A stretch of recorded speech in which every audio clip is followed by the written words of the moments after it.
In today's video, I'm going to teach you how to create project automation in GoodDay.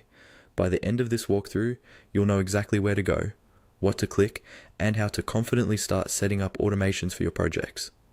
First, open your GoodDay workspace and navigate to the project or task list where you want to set up automation.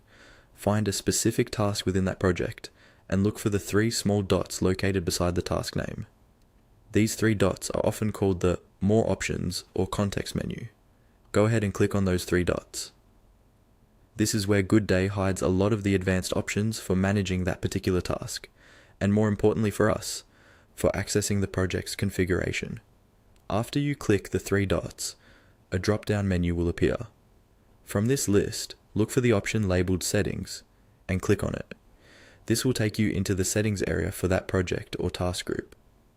Think of this as the control center, where you can customize how your work behaves, including statuses, workflows, and of course, automation rules. Inside the settings area, you'll see several tabs or sections. Find the one labeled Workflow and click on it.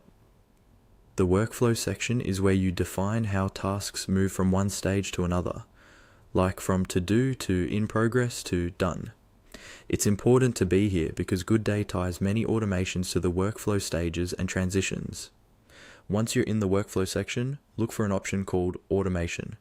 This might appear as a button or a tab within the workflow settings.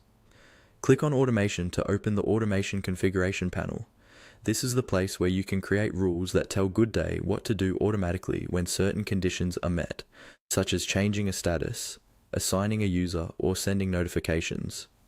With the Automation panel open, simply follow the on-screen prompts. GoodDay will guide you step by step through creating your automation. Typically, you'll choose a trigger, like when a task changes status, and then define an action, such as assigning it to a specific person or updating a field. Take your time to read each option carefully, and make sure the conditions you select match how your team actually works. When you're done, save your changes. That's all you need to get started with project automation in GoodDay. By using these built-in prompts and options, you can streamline your workflow and reduce manual updates across your projects.